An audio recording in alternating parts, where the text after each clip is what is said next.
మహాభారతము ద్రోణ పర్వము ద్వితీయ శ్వాసము.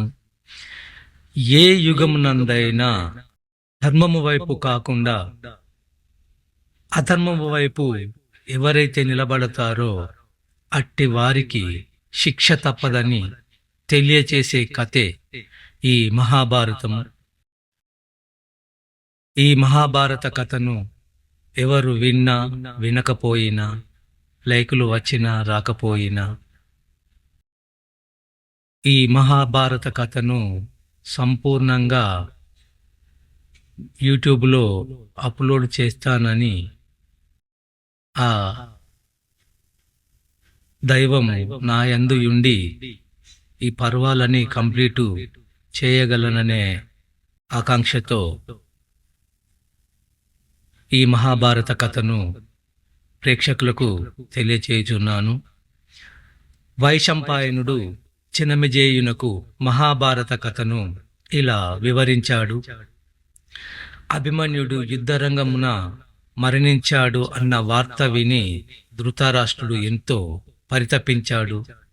సంజయ, నా మనుమడు అమిత తేజస్కుడు, సద్గుణ సంపన్నుడు అయిన అభిమన్యుని మన సైన్యంలోని ఉగ్ర మనస్కులైన యోధులు అందరూ కలిసి ఎలా చంపారో నాకు వివరంగా చెప్పు అని అడిగాడు.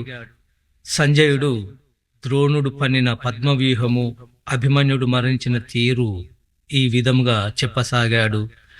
మహారాజా, 3వ రోజున ద్రోణాచార్యుడు కౌరవ సేనలను పద్మవ్యూహము ఆకారంలో నిలిపాడు.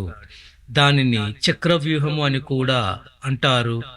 ఆ పద్మవ్యూహమున వివిధ దేశాధీశులు పద్మమునందు రేకుల మాదిరి నిలిచారు.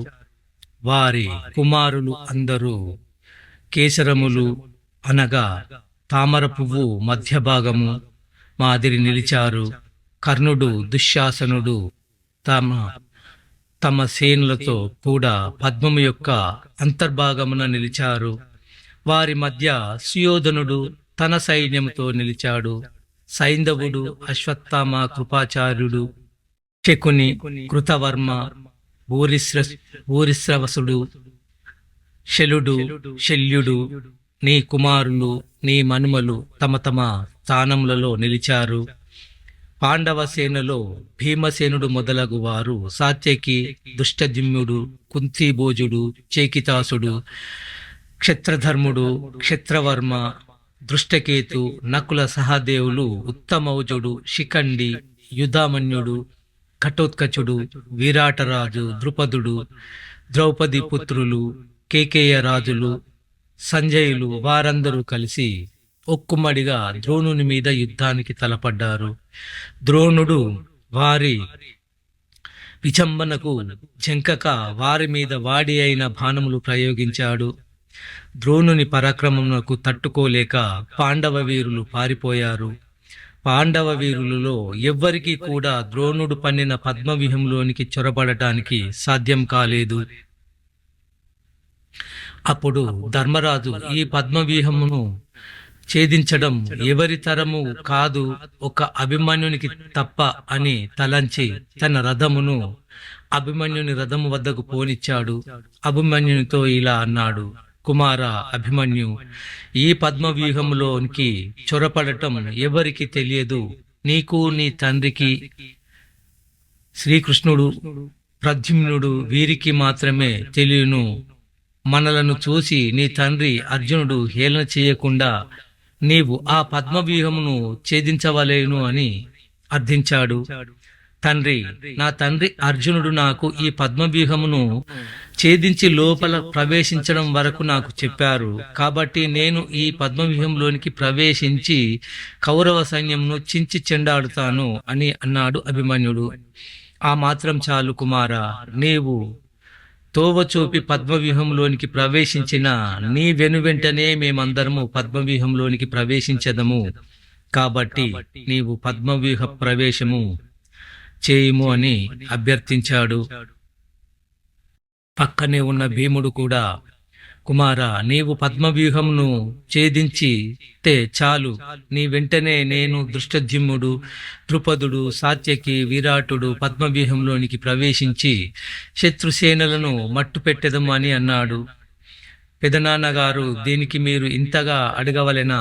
పద్మవ్యూహంను రచించిన ద్రోణుడు మెచ్చగా, నేను పద్మవ్యూహంలో ప్రవేశించి శత్రు నిర్మూలనము గావిస్తాను, ధర్మజుని మాట నిలబెడతాను, నా తల్లిదండ్రులు నన్ను మెచ్చుకునేలాగా నా యుద్ధ ప్రావీణ్యము ప్రదర్శిస్తాను, ఇంత చిన్నవాడు కౌరవ వీరులతో పోరాడుతున్నాడు అని జనులు మెచ్చగా, నా మేనమామ శ్రీకృష్ణునకు ప్రీతి కలిగేటట్టు, నా తండ్రి సంతసించేటట్టు, కౌరవేంద్రుడు ఆశ్చర్యపడేటట్టు నేను రణరంగంలో వీరవిహారం చేస్తాను అని పలికాడు. ఆ మాటలకు సంతసించిన ధర్మరాజు, కుమార, నీ ధైర్యము, నీ శౌర్యము, నీ బలము, నీ కీర్తి వర్ధిల్లుగాక అని దీవించాడు. అప్పుడు అభిమన్యుడు సుమిత్రుడు అనే పేరు గల తన సారథితో రథమును ద్రోణుని వైపు పోనిమ్మన్నాడు. అప్పుడు సుమిత్రుడు అభిమన్యుని చూసి, కుమారా, నీవు బాలుడవు, నీ ఎదుట ఉన్నది ద్రోణాచార్యుని సైన్యము. వారు అతిరథులు, మహారథులు, అత్యంత క్రూరాత్ములు. వారు నీ చేతిలో మరణించువారు కారు. కాబట్టి పద్మవ్యూహమును ప్రవేశించే ముందు ఆలోచించుకో అని హెచ్చరించాడు. అభిమన్యుడు నవ్వి, సుమిత్ర, ఆ దేవేంద్రుడే దేవగణములతో దిగి వచ్చినను, ఆ పరమేశ్వరుడు తన భూతగణములతో నా మీదికి యుద్ధమునకు వచ్చినను, ఆఖరకు నా తండ్రి అర్జునుడు, నా మేనమామ శ్రీకృష్ణుడే నా మీదికి యుద్ధమునకు దిగినను, నేను వారిని జయించెదను. కాబట్టి సందేహించకు, మన రథమును ద్రోణుని మీదికి పోనిమ్ము అని పలికాడు. మనసులో అనుమాన ఉండను మారు మాట్లాడక సుమిత్రుడు అభిమన్యుని రథమును కౌరవ సేనల వైపు పోనిచ్చాడు. అది చూసిన కౌరవ ప్రముఖులు ఒక్కుమ్మడిగా అభిమన్యుని మీదికి లంఘించారు. అప్పుడు వారి మధ్య సమరం సంకులమైంది. మెరుపు మెరిసినట్టుగా అభిమన్యుడు కౌరవ సేనలను ఛేదిస్తూ పద్మవ్యూహంలోనికి చొరపడ్డాడు. ఆ ప్రకారంగా దుర్భేద్యమైన పద్మవ్యూహములోనికి చొచ్చిన అభిమన్యుడు అమిత రౌద్రముతో బాగా ఎండిపోయిన అడవిలో మండుచున్న కారిచిచ్చు మాదిరిగా కౌరవ సేనలను హతమారుస్తున్నాడు. అభిమన్యుని చేత ప్రయోగింపబడుతున్న అస్త్రశస్త్రముల దాటికి రథములు విరుగుతున్నాయి, హయములు తలలు తెగుతున్నాయి, కాల్ఫలములు నాశనమవుతున్నాయి, కేతనములు విరిగిపడుతున్నాయి, సారథులు చచ్చిపడుతున్నారు, ధనస్సులు విరుగుతున్నాయి. శత్రు సైన్యము శరీరముల నిండా అత్యంత క్రూరమైన బాణములు నాటుకుంటున్నాయి. రణరంగమంతా పీనుగులతో నిండిపోయింది. కౌరవ సైన్యము కకావికలమైంది. అభిమన్యుని ధాటికి పద్మవ్యూహము చెల్లాచెదరైంది. కౌరవ సేనలు పారిపోతున్నాయి. అది చూశాడు సుయోధనుడు. వెనువెంటనే తన సైన్యముతో అభిమన్యుని ఎదుర్కొన్నాడు. దూరం నుండి ద్రోణుడు ఇది గమనించాడు. తమ సైన్యములోని అతిరథ మహారథులను పిలిచాడు. మన సుయోధనుడు అభిమన్యుని ఎదుర్కొంటున్నాడు, మీరందరూ సుయోధనునికి సాయంగా వెళ్ళండి అని చెప్పాడు. అప్పుడు కృపాచార్యుడు, అశ్వత్థామ, కృతవర్మ, కర్ణుడు, శలుడు, శకుని, పౌరవుడు, వృషసేనుడు అందరూ కలిసి సుయోధనునికి సాయంగా వెళ్ళారు. వారందరూ ఒక్కుమ్మడిగా అభిమన్యుని చుట్టుముట్టి శరవర్షము కురిపించాడు. చేతికి చిక్కిన సుయోధనుడు చేజారిపోయినందుకు కోపోద్రిక్తుడయ్యాడు అభిమన్యుడు. ఆ అతిరథ మహారథుల మీద అస్త్రశస్త్రములు ప్రయోగించాడు. అభిమన్యుని ధాటికి తట్టుకోలేక కౌరవ సేనలు పారిపోయాయి. ఇది చూసిన ద్రోణుడు అభిమన్యుని మీదికి తన రథమును పోనిచ్చాడు. తన పరాక్రమముతో అభిమన్యుని మీద బాణవర్షము కురిపించాడు. పారిపోయిన కౌరవ యోధులు మరల తిరిగి వచ్చి అభిమన్యునితో పోరుతున్నారు. అభిమన్యుడు అతిలాఘవంగా వారు ప్రయోగించిన శరములను మధ్యలోనే త్రుంచి వారి శరీరములను తన బాణములతో తూట్లు పడేటట్టు కొట్టుతున్నాడు. అభిమన్యుని పరాక్రమము చూసి సుయోధనుడు ఆశ్చర్యపోయాడు. పారిపోతున్న తన సేనలను చేయి ఊపి పిలుస్తున్నాడు. తన రథమును అభిమన్యుని మీదికి పోనిచ్చాడు. సుయోధనుడు, కృపాచార్యుడు, భూరిశ్రవుడు ఒక్కొక్కరు 3 అమ్ములతోనూ, ద్రోణుడు 17 అమ్ములతోనూ, వివింశతి 20 యములతోనూ, అశ్వత్థామ 5 బాణములతోనూ, బృహద్బలుడు 8 బాణములతోనూ, శల్యుడు 6 బాణములతోనూ, కృతవర్మ 7 బాణములతోనూ, శకుని 2 బాణములతోనూ, దుశ్శాసనుడు 12 బాణములతోనూ, దుస్సహుడు 9 బాణములతోనూ ఒకేసారి అభిమన్యుని కొట్టారు. ఆ బాణములనన్నింటినీ తుత్తునియలు చేసి అభిమన్యుడు వారి ఒక్కొక్కరి శరీరంలో 3 బాణములను గుచ్చాడు. అశ్మకుని కేతనము విరిచి వాని విల్లు తుంచి వాని శిరస్సును ఖండించాడు. అశ్మకుని మరణమును చూసిన కౌరవ బలములు భయంతో పారిపోయాయి. అది చూసిన ఆచార్యుడు కౌరవ సేనలను తన ప్రోత్సాహపు మాటలతో మరల రణోన్ముఖులను గావించాడు. నీ కొడుకులందరూ కూడగట్టుకొని అభిమన్యుని మీద అనేక అస్త్రశస్త్రములను ప్రయోగించాడు. వాటిని చూసి భయపడక అభిమన్యుడు వారి అందరి శరీరములను నానా రకములైన బాణములతో తూట్లుగా పొడిచాడు. తరువాత అభిమన్యుడు కర్ణుని మీదికి తన రథమును పోనిచ్చాడు. కర్ణుని కవచమును పగలగొట్టాడు. కర్ణుని వక్షస్థలము మీద ఒక క్రూరమైన బాణమును నాటాడు. ఆ బాణము దెబ్బకు కర్ణుడు మూర్ఛపోయాడు. నీ కుమారులందరినీ అభిమన్యుడు వెనక్కు తరిమాడు. ఇంతలో శల్యుడు అభిమన్యుని మీదికి ఉరికాడు. అత్యంత పదునైన బాణములతో శల్యుని కొట్టాడు. శల్యుడు మూర్ఛపోయాడు. పదునైన బాణములతో శల్యుని కొట్టాడు అభిమన్యుడు. శల్యుడు మూర్ఛపోయాడు. అభిమన్యుడు సింహనాదం చేశాడు. ద్రోణుడు వద్దు వద్దు అని వారిస్తున్న అతని మాటలు లక్ష్యపెట్టక కౌరవ సేనలు పారిపోయాయి అని సంజయుడు ధృతరాష్ట్రునితో అభిమన్యుని రణ విద్యా కౌశలం గురించి చెప్పాడు. ఇది విని ధృతరాష్ట్రుడు, సంజయ, ఆ సమయంలో అభిమన్యుని ఎవరు ఎదుర్కొన్నారు, వారి మధ్య యుద్ధం ఎలా జరిగింది, వివరంగా చెప్పు అని అడిగాడు. సంజయుడు ఈ విధముగా చెప్పసాగాడు. శల్యుడు మూర్ఛపోవడం చూసి అతని తమ్ముడు అభిమన్యుని ఎదిరించాడు. అభిమన్యుని శరీరం మీద 10 తీవ్రమైన బాణములు ప్రయోగించాడు. అభిమన్యుడు బాణములను మధ్యలోనే తుంచాడు. శల్యుని తమ్ముని రథమును విరగొట్టాడు. హయములను చంపాడు. వాడి చేతులు నరికాడు.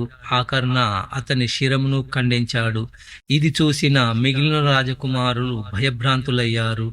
ద్రోణుడు, కృపాచార్యుడు, అశ్వత్థామ, కృతవర్మ, బృహద్బలుడు, కర్ణుడు మొదలగు ప్రముఖ యోధులు ఒకరినొకరు పిలుచుకొనుచు ధైర్యము చెప్పుకుంటూ తమ తమ బలమును కూడగట్టుకొని అభిమన్యుని చుట్టుముట్టారు.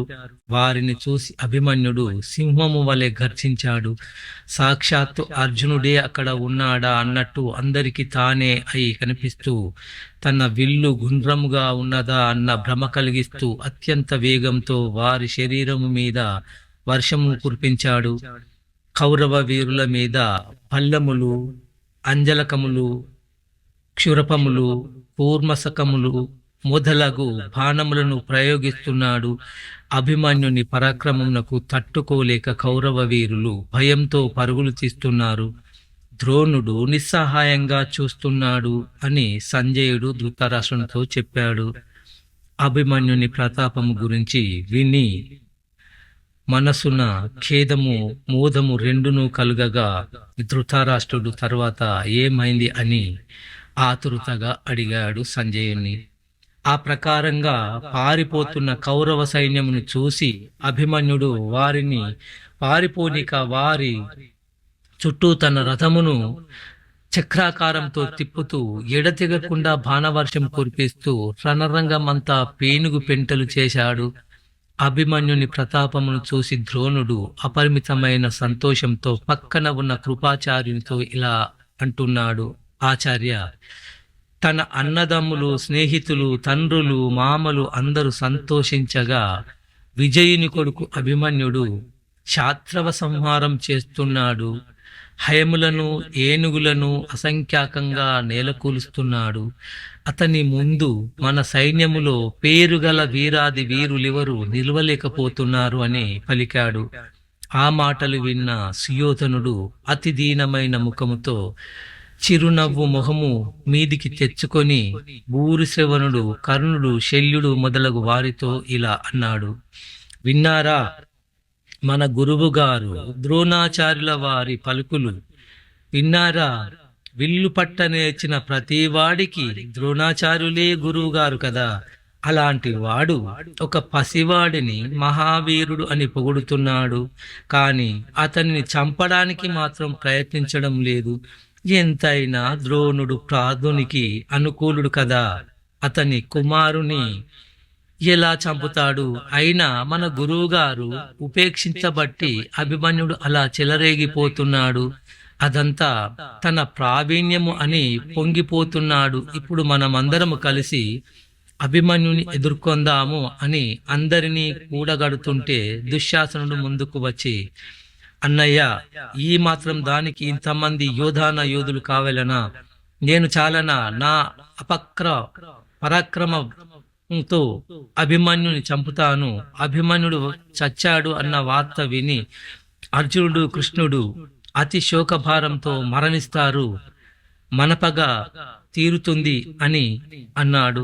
వెంటనే దుశ్శాసనుడు తన విల్లు సారించి శరవర్షము కురిపిస్తూ అభిమన్యునితో యుద్ధమునకు దిగాడు. అభిమన్యుడు దుశ్శాసనుడు ప్రయోగించిన బాణములనన్నింటినీ మధ్యలోనే తుంచి అతని మీద 26 అతి క్రూరమైన శరములను ప్రయోగించాడు. దుశ్శాసన అభిమన్యుల యుద్ధము చేయుటను మిగిలిన వారు యుద్ధం చేయుట మాని చూస్తున్నారు. ఇంతలో అభిమన్యుడు దుశ్శాసనుని విల్లు తుంచాడు. అతి క్రూరమైన భల్లబాణములతో దుశ్శాసనుని ఒళ్ళంతా తూట్లుగా కొట్టాడు. అభిమన్యుడు నవ్వుతూ దుశ్శాసనునితో ఇలా అన్నాడు: దుశ్శాసన, నాడు నిండు సభలో పేరోలగములో మా తండ్రి గారు ధర్మరాజును నీవు ఆడిన మాటలకు ఈరోజు బదులు తీర్చుకుంటున్నాను. కొంచెం సేపు అలాగే నిలబడు. మధాంధుడవైన నీ తల ఖండించి నా తల్లిదండ్రులకు మనోల్లాసము గావిస్తాను అంటూ అభిమన్యుడు వెంటనే 2 వాడి అయిన బాణములు దుశ్శాసనుని వక్షస్థలము మీద నాటాడు. ఆ బాణముల దెబ్బకు దుశ్శాసనుడు చచ్చినట్టు రథం మీద కూలబడ్డాడు. ఆ ప్రకారము మూర్ఛపోయిన దుశ్శాసనుని రథమును సారథి పక్కకు మళ్లించుకొని పోయాడు. అంతకు ముందే అభిమన్యుడు దారి చేయగా పద్మవ్యూహంలోనికి చొచ్చుకు వచ్చిన పాండవ వీరులు, వారి సైన్యములు కౌరవ వీరులతో ఘోరంగా పోరుతున్నారు. మరొక పక్క అభిమన్యుని పరాక్రమము చూసి పొంగిపోతున్నారు.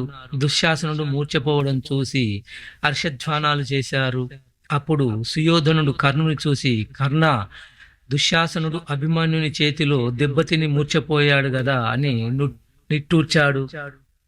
ఆ మాటలు విన్న కర్ణుడు తన సైన్యముతో అభిమన్యుని మీదికి లంఘించాడు. 73 బాణములను అభిమన్యుని మీద ప్రయోగించాడు. కాని కర్ణుడు వేసిన బాణములను అభిమన్యుడు లక్ష్య పెట్టక వాటిని మధ్యలోనే పొడి పొడి చేసి కర్ణుని అలసిపోయేదాకా కొట్టాడు. ఆ సమయంలో కర్ణుని తమ్ముడు అభిమన్యుని మీదికి వచ్చాడు. అభిమన్యుని హయముల మీద, రథసారథి మీద శరవర్షము కురిపించాడు. అభిమన్యుడు చిరునవ్వుతో అతని శిరస్సును ఒకే ఒక భల్లబాణంతో నరికాడు. తమ్ముని మరణం చూసిన కర్ణుడు తన సైన్యముతో పక్కకు తొలిగాడు. ఇది చూసిన కౌరవ సేనలు విజృంభించాయి. వారినందరినీ తన బాణవర్షముతో కట్టడి చేసిన అభిమన్యుడు తన సైన్యముతో పారిపోతున్న కర్ణుని దగ్గరకు పోయి అతనిని తరుముతున్నాడు. కర్ణుడు కూడా ప్రాణభయంతో పారిపోయాడు. అతని వెంట కౌరవ సైన్యము పారిపోయింది. అది చూశాడు ద్రోణుడు. తల్లడిల్లిపోయాడు. కృపాచార్య, కర్ణ, నిలబడండి, పారిపోకండి. మీ వంటి యోధులు ఈ ప్రకారముగా పారిపోవడం భావ్యమా? బాహ్లిక, సుయోధన, ఇప్పుడే కదా మేమే పరాక్రమములు చూపించాలి. నిలవండి, వెనుతిరగండి, అభిమన్యునితో పోరాడండి అని ఎంత గొంతు ఎత్తి అరిచినా వారు వినిపించుకోకుండా పారిపోతున్నారు. అభిమన్యుని శరఘాతములకు నిలువలేక కౌరవసేన పారిపోతున్నాయి. అది చూసి అభిమన్యుడు సింహనాదం చేశాడు. తన శంఖము పూరించాడు. తన విల్లు సారించి నిరంతర శరవర్షము కురిపిస్తూ కౌరవ సైన్యమును సర్వనాశనము చేస్తున్నాడు. అతన్ని అస్త్రదాటికి ఎదురులేకపోయింది. రణరంగమంతా హయములు, ఏనుగులు, సైనికుల కళేబరములతో నిండిపోయినాయి. విరిగిపోయిన రథములు కుప్పకూలగా పడి ఉన్నాయి. ఇంకా విరిగిన చేతులు, కాళ్ళు, మొండెములు చెప్పనక్కరలేదు. విరిగిన కేతనములు, గొడుగులు, ధనస్సులు కుప్పకూలగా పడి ఉన్నాయి. ఆకాశము మధ్యలో రెండవ సూర్యునిలా వెలిగిపోతున్నాడు అభిమన్యుడు అని సంజయుడు ధృతరాష్ట్రునితో అన్నాడు. ఆ మాటలు విని ధృతరాష్ట్రుడు, సంజయ, ఇప్పటిదాకా అభిమన్యుడు ఒక్కడే యుద్ధం చేస్తున్నట్టు చెప్పావు. మిగిలిన పాండవులు, విరాటుడు, పాంచాల భూపతి మొదలగు వారు ఏమయ్యారు? వారు ఎందుకు అభిమన్యునికి సాయంగా రాలేదు అని అడిగాడు. సంజయుడు ఇలా చెప్పసాగాడు. మహారాజా, అభిమన్యునికి తోడ్పడవలనని పాండవ ప్రముఖులు వారి వారి సైన్యములతో అభిమన్యుని వెంట పద్మవ్యూహములో ప్రవేశించారు. కౌరవ సైన్యములను నిర్మూలిస్తున్నారు. అది చూసి కౌరవ యోధులు నిశ్చేష్టులయ్యారు. పాంచాల, యాదవ, పాండవ, కేకేయ, మత్స్య ప్రముఖ వీరులు తమ తమ సైన్యములతో ధర్మరాజుకు తోడుగా నిలిచి పోరుతున్నారు. అప్పుడు వారికి అడ్డు తగిలాడు సైంధవుడు. ఆ మాటలు విన్న ధృతరాష్ట్రుడు ఆశ్చర్యంతో, అదేమిటి? సైంధవుడు అడ్డు తగలడం ఏమిటి? అతడు గొప్ప వీరుడే కాని పాండవులనందరినీ ఏ ప్రకారం అడ్డగించగలిగాడు? ఏ మహాతపము చేస్తే అతనికి ఆసక్తి సిద్ధించింది అని అడిగాడు. సంజయుడు ధృతరాష్ట్రునికి ఈ విధంగా చెప్పసాగాడు. మహారాజా, పాండవులు అరణ్యవాసము చేయుచున్నప్పుడు ఒకనాడు సైంధవుడు ద్రౌపది కారణంగా భీముని చేతిలో భంగపడ్డాడు. ఆ అవమానం భరించలేక సైంధవుడు పరమేశ్వరుని గూర్చి ఘోర తపస్సు చేశాడు. భక్తవత్సలుడగు పరమేశ్వరుడు అతనికి ప్రత్యక్షమై ఏదైనా వరం కోరుకోమన్నాడు. అప్పుడు సైంధవుడు పాండవులను జయించున్నట్టు వరం ప్రసాదించమని కోరాడు. ఒక అర్జునుని తప్ప మిగిలిన పాండవులను నీవు ఒక్కరోజు మాత్రము నివారించగలవు అని వరమిచ్చాడు.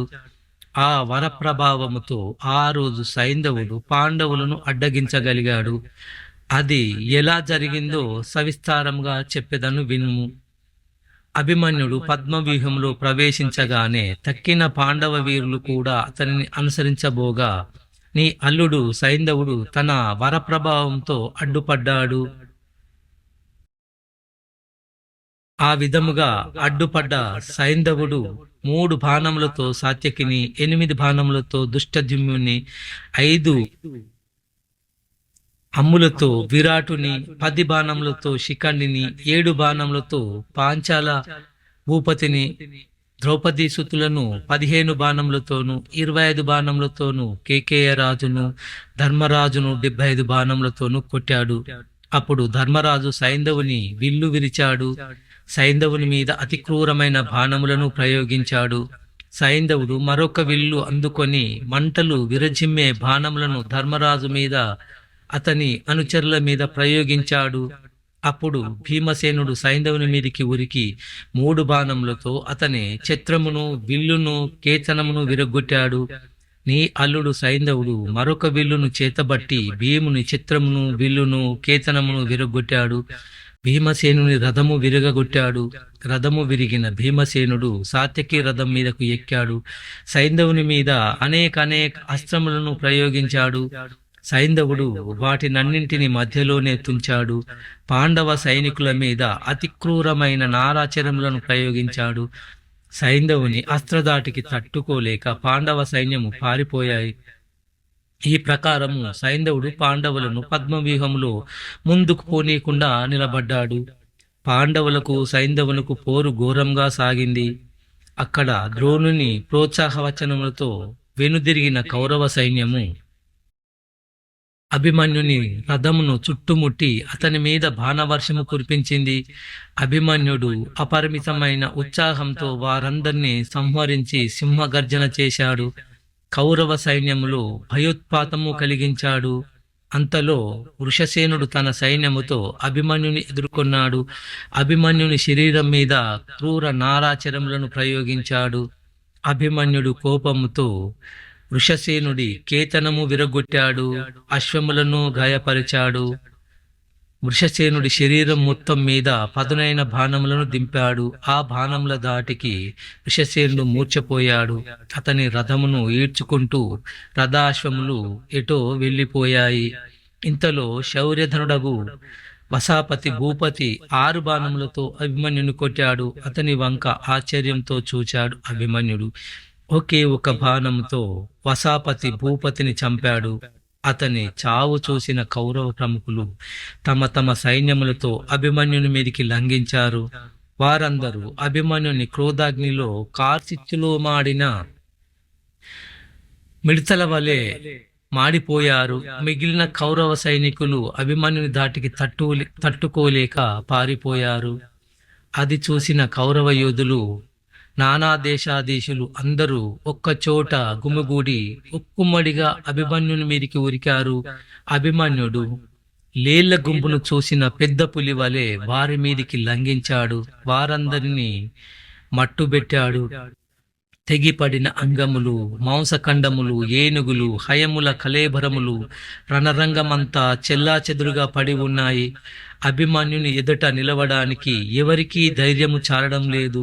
దొరికిన వాడిని దొరికినట్టు యమపురికి పంపుతున్నాడు. అభిమన్యుడు కౌరవ సైన్యమంతయు భయంతో నలుదిక్కులకు పారిపోయేలా చేశాడు.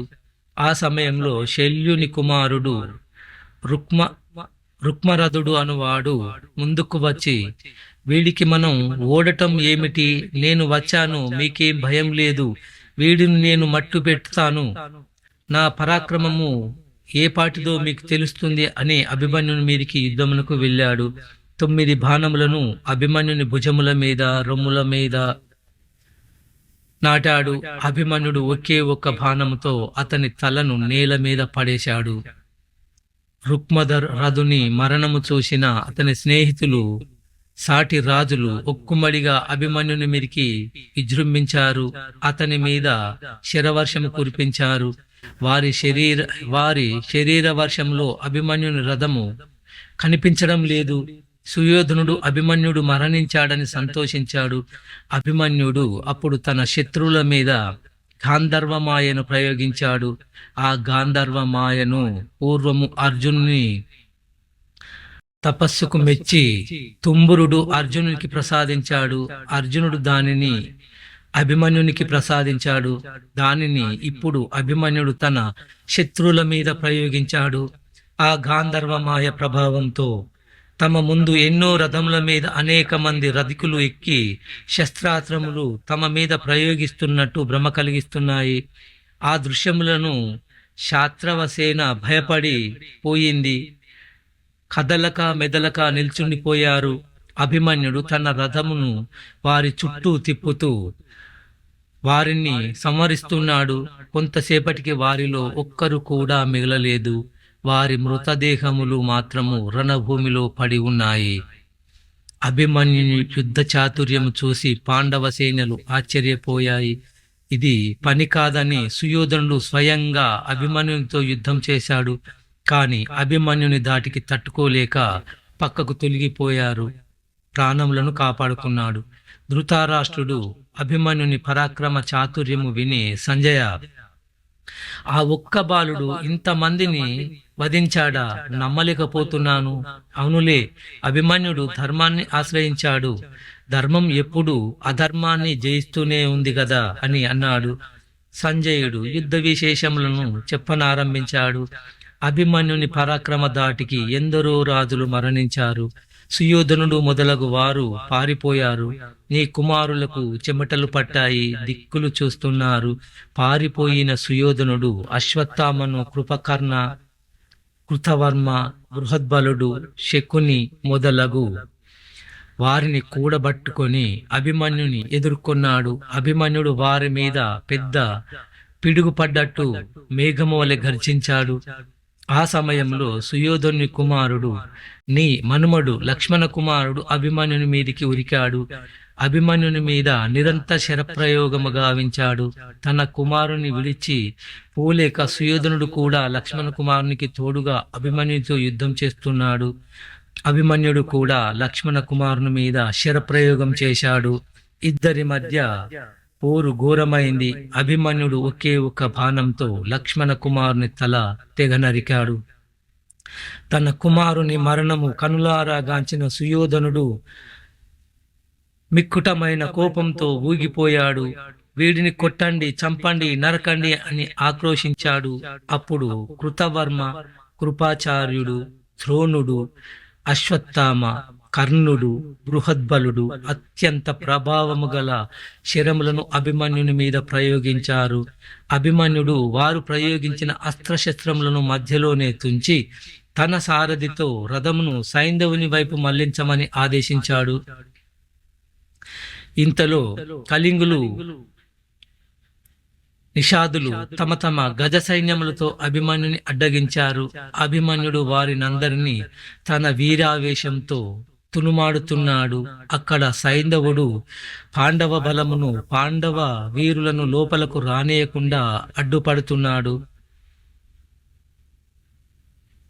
అప్పుడు అభిమన్యుడు ద్రోణుని మీద 50 బాణములు, కృతవర్మ మీద 80 బాణములు, అశ్వత్థామ మీద 10 బాణములు, కర్ణుని మీద 1 బాణము వేసి వారిని నొప్పించాడు.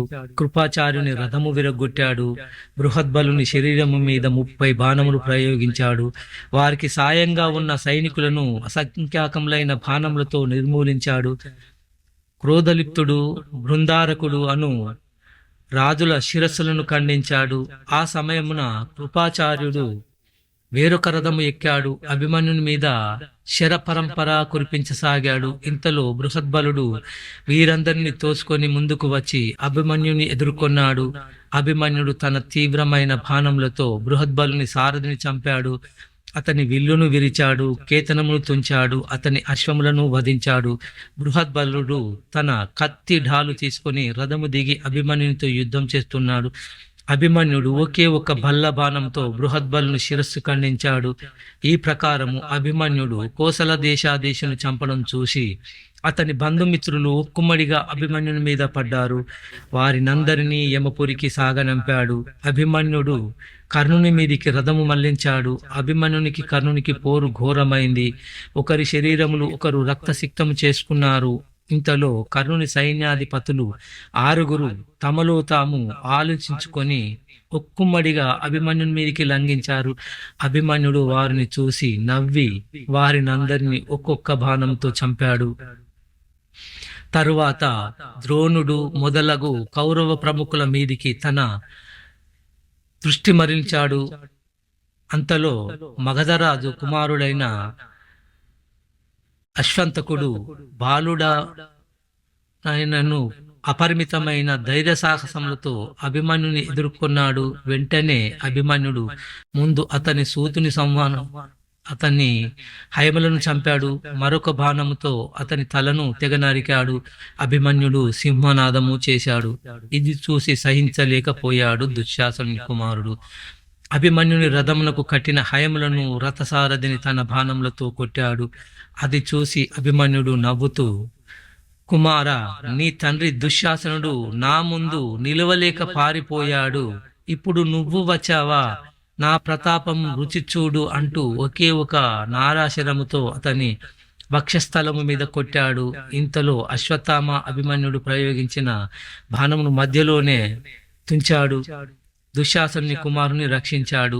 అభిమన్యుడు కనీసం అశ్వత్థామ వైపు కూడా చూడకుండా దుశ్శాసన కుమారుని విల్లు తుంచాడు. అతని సారథిని చంపాడు. 6 బాణములను అతని గుండెలలో దింపాడు. అభిమన్యుని ధాటికి తట్టుకోలేక దుశ్శాసన కుమారుడు పారిపోయాడు. ఇంతలో అపరాహ్నమైంది. ఆ సమయమున శత్రుంజయుడు, చంద్రకేతుడు, సువర్చనుడు, సూర్యభానుడు, మేఘ వేగుడు మొదలగు వారు ఒక్కుమ్మడిగా అభిమన్యుని మీద పడ్డారు. అభిమన్యుడు తన అస్త్రశస్త్రములతో వారినందరినీ దూరంగా తరిమి కొట్టాడు. ఇంతలో శకుని అభిమన్యుని ఎదుర్కొన్నాడు. అభిమన్యుడు అతనిని తన తీవ్రమైన బాణఘాతకములతో నొప్పించాడు. తన రథమును సుయోధుని వైపు పోనిచ్చాడు. ఇది చూసి కర్ణుడు పక్కనే ఉన్న ద్రోణుని చూసి, ఆచార్య, కౌరవ సేనలో మహామహులందరినీ ఓడించి అభిమన్యుడు సుయోధనుని మీదికి పోతున్నాడు. ఈ సమయంలో మీరు ఊరకుండుట భావ్యమా? ఏదో ఒకటి చేయండి, అభిమన్యుని చంపడానికి మార్గం ఆలోచించండి అని పలికాడు కర్ణుడు. సుయోధనునికి సాయంగా వెళ్ళాడు.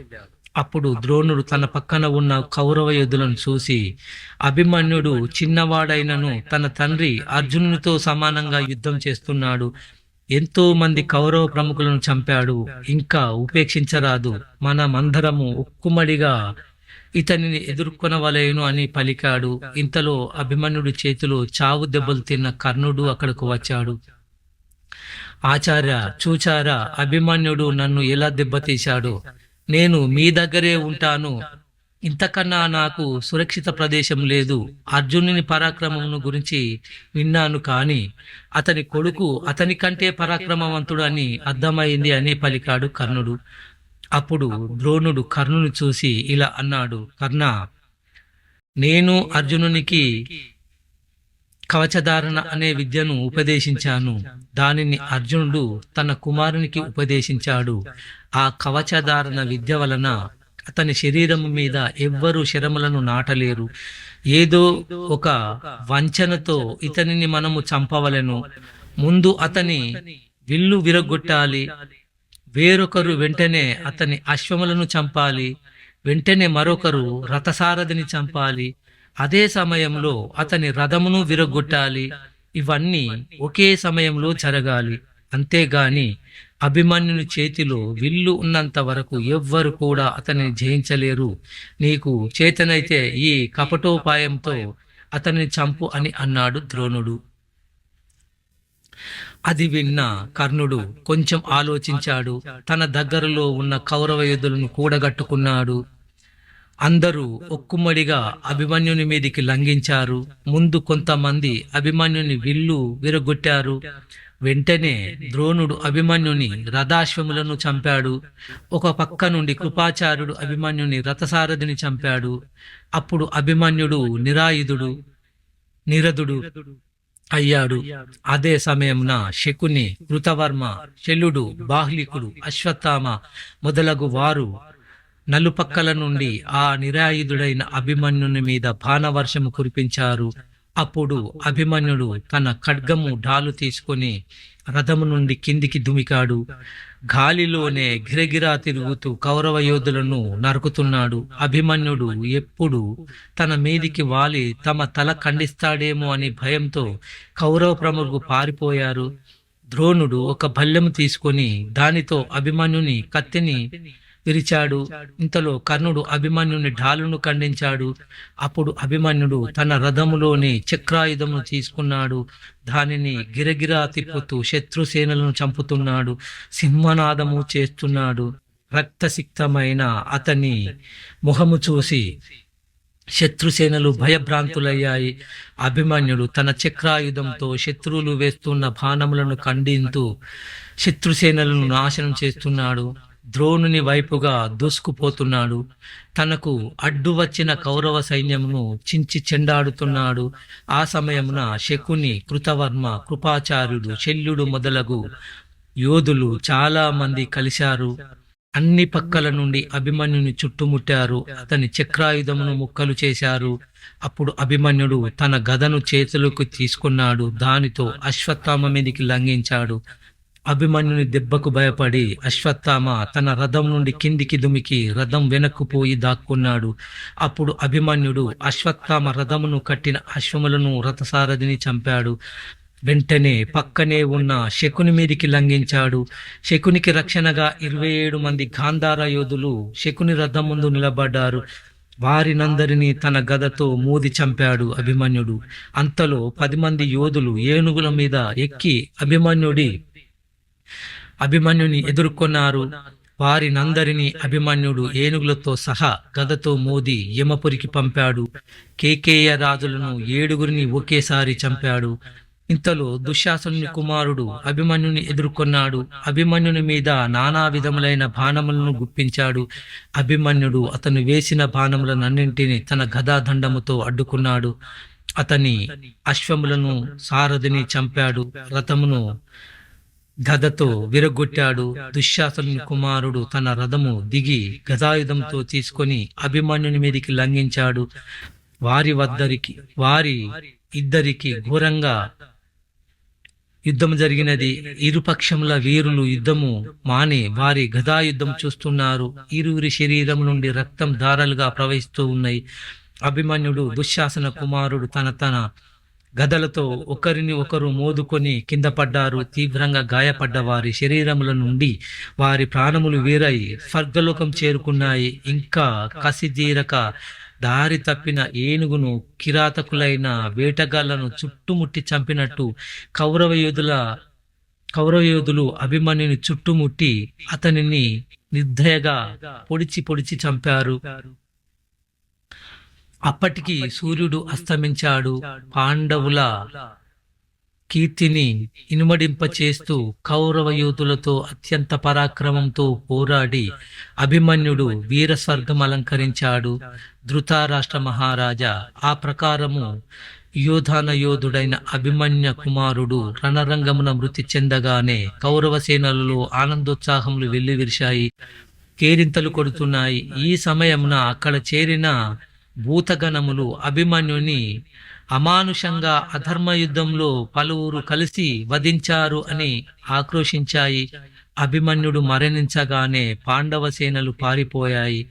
ఇది అంతా దూరం నుండి చూసిన ధర్మరాజు ఇలా అన్నాడు: మన అభిమన్య కుమారుడు దుర్భేద్యమైన పద్మవ్యూహములో ప్రవేశించి ఏనుగులను హయములను చంపి రథములను విరగొట్టి పదాతి దళములను తునుమాడి అనేక మంది సైనిక ప్రముఖులను చంపి ద్రోణుడు మొదలగు అతిరథ మహారాజులను భయభ్రాంతులకు గురిచేసి వీరస్వర్గం అలంకరించాడు. అటువంటి మహాయోధుని మరణమునకు మనకు చింతింప పనిలేదు అని పలికాడు. అప్పటికే చీకట్లు కమ్ముకున్నాయి. అందరూ ఆ రోజుకు యుద్ధము మాని వారి వారి శిబిరములకు వెళ్ళారు. నీ కుమారులు మహా సంతోషంతో వికసించిన ముఖాలతో తమ తమ శిబిరములకు చేరుకున్నారు. పాండవులు శోక విషన్న హృదయాలతో తమ శిబిరములకు చేరుకున్నారు. ధర్మరాజు తన శిబిరములో కూర్చొని ఇలా చింతిస్తున్నాడు: ద్రోణాచార్యులు మున్నగు వారిచే సంరక్షింపబడుచున్న దుర్భేద్యమైన పద్మవ్యూహమును ఛేదించుటకు నేను అభిమన్యుని ఏల పంపవలే? నన్ను సంతోషపెట్టుట కొరకు పసిబాలుడైన అభిమన్యుడు పద్మవ్యూహమున ఏల చొరబడవలే? దుశ్శాసనుడు లాంటి మహాయోధులను ఓడించాడు. ఎంతో మంది కౌరవ ప్రముఖులను చంపాడు. ఇది బొరులకు సాధ్యమా? అర్జునుడు వచ్చిన కొడుకు ఏడి అని అడిగినా నేను ఏమి సమాధానం చెప్పవలే? కృష్ణుడు వచ్చిన గారాల మేనల్లుడు ఏడి అని అడిగినా ఏమని చెప్పను? అయ్యో, అభిమన్యుడు బాలుడే, సుకుమారుడు, యుద్ధరీతులు తెలియనివాడు. అటువంటి కుమారుని మహావీరులచే చొరబడుటకు శక్యముగాని పద్మవ్యూహము భేదించుటకు పంపినాను కదా. చిన్నవారికి పెద్దవారు బహుమానములతోనూ తినుటకు ఇచ్చుటకు ద్వారా గారవింపవలెను గాని నేను యుద్ధమునకు పంపినాను. ఎంతటి పాషాణ హృదయుడను! నేను కూడా అభిమన్యునితో పాటు ఎందుకు మరణించలేకపోయాను? పుత్రశోకంతో అలమటించుచు అర్జునుని ముఖం ఎలా చూడను? ఇంద్రుని అంతా వానికి ఆపద వచ్చినప్పుడు అతనికి అండగా నిలిచి కాలకేయులను చంపిన మహావీరుడు అర్జునుని కుమారుడు అభిమన్యుడు ఈ ప్రకారము పగవారలచే హతుడు కావలసిన దుర్దశ దాపురించినది కదా. తన కొడుకును చంపినారన్న కోపంతో ద్రోణుడు మొదలగు కౌరవ వీరులను అర్జునుడు చంపగలడు, కాని అతని పుత్రశోకము తీర్చలేము కదా. ఈ భూమిలో ఉన్న ధనమంతకు స్వర్గలోక సుఖములకు చిరునవ్వులు చిందించు అభిమన్య కుమారుని ముఖార విందము సాటి వచ్చునా అని పరిపరి విధములుగా విలపిస్తూ ఉన్నాడు ధర్మరాజు. అప్పుడు అతని వద్దకు కృష్ణద్వైపాయనుడు అనగా వ్యాసుడు వచ్చాడు. ధర్మరాజు ఆ మహామునికి ఆర్ఘ్యపాద్యాదులు ఇచ్చి సత్కరించి ఇలా అన్నాడు: మహానుభావ, శత్రుసేనలను జయించడానికి నేను అభిమన్యుని పంపాను. అభిమన్యుడు పద్మవ్యూహంలోకి చొరబడ్డాడు. వెనుకనే మేము కూడా అభిమన్యుని వెంట వెళ్ళాము, కాని వరప్రభావమున సైంధవుడు మమ్మలను అడ్డగించాడు. అప్పుడు కౌరవ యోధులు పెక్కుమంది కలిసి అభిమన్యుని చుట్టుముట్టి రకరకములైన ఆయుధములతో ఆ కుమారుని సంహరించారు. బాలుని ఒంటరిగా యుద్ధమునకు పంపిన నాలాంటి పాపాత్ముడు ఎక్కడైనా ఉంటాడా? విపరీతమైన దుఃఖముతో నా మనస్సు ఉడికిపోవుచున్నది. నా పాపానికి నిష్కృతి లేదు అని విలపించాడు. అప్పుడు వ్యాసుడు, ధర్మజ, శోకింపకము. ఎంతో మంది యోధాన యోధులను చంపిన అభిమన్యుడు బాలుడా. శత్రువులు అతని మీద క్రూరమైన బాణములు సంధించక పూల బాణములు వేస్తారా? తెలివిగలవారు విపత్తులు వచ్చినప్పుడు నీ మాదిరి శోకింపరు. పైగా మరణము అత్యంత సహజము. గరుడ, ఉరగ, దానవులకే మరణము తప్పలేదు. మానవ మాత్రులము మనమెంత? విధిని తప్పించుకొనుటకు ఎవ్వరి తరము కాదు. కాబట్టి ధైర్యము తెచ్చుకొనుము, కాగల కార్యం గురించి ఆలోచింపుము అని పలికాడు. మునీంద్ర, ఈ భూమిని ఎంతమందో ధైర్యశాలురు, పరాక్రమవంతులు అయిన మహారాజులు, మహాత్ములు ఏలారు కదా. ఒకరు కూడా మృత్యుముఖం నుండి తప్పించుకొనలేదే, ఏమి కారణం చేత అని అడిగాడు. దానికి వ్యాసుడు ఇలా అన్నాడు, ధర్మజ, పూర్వకాలమున అకంపనుడు అను రాజు పుత్రమరణంతో పరితపించిపోతూ నారదముని వలన మృత్యువు గురించి వివరంగా విన్నాడు. ఆ కథ వింటే నీ మనస్సుకు శోకము పోయి శాంతి చేకూరుతుంది. ఆ కథ చెబుతాను వినుము అని చెప్పసాగాడు. మిగతాది రేపటి కార్యక్రమంలో తెలుసుకుందాము. అంతవరకు సెలవు. నమస్కారము. జై శ్రీరామ్, జై శ్రీకృష్ణ, జై హింద్.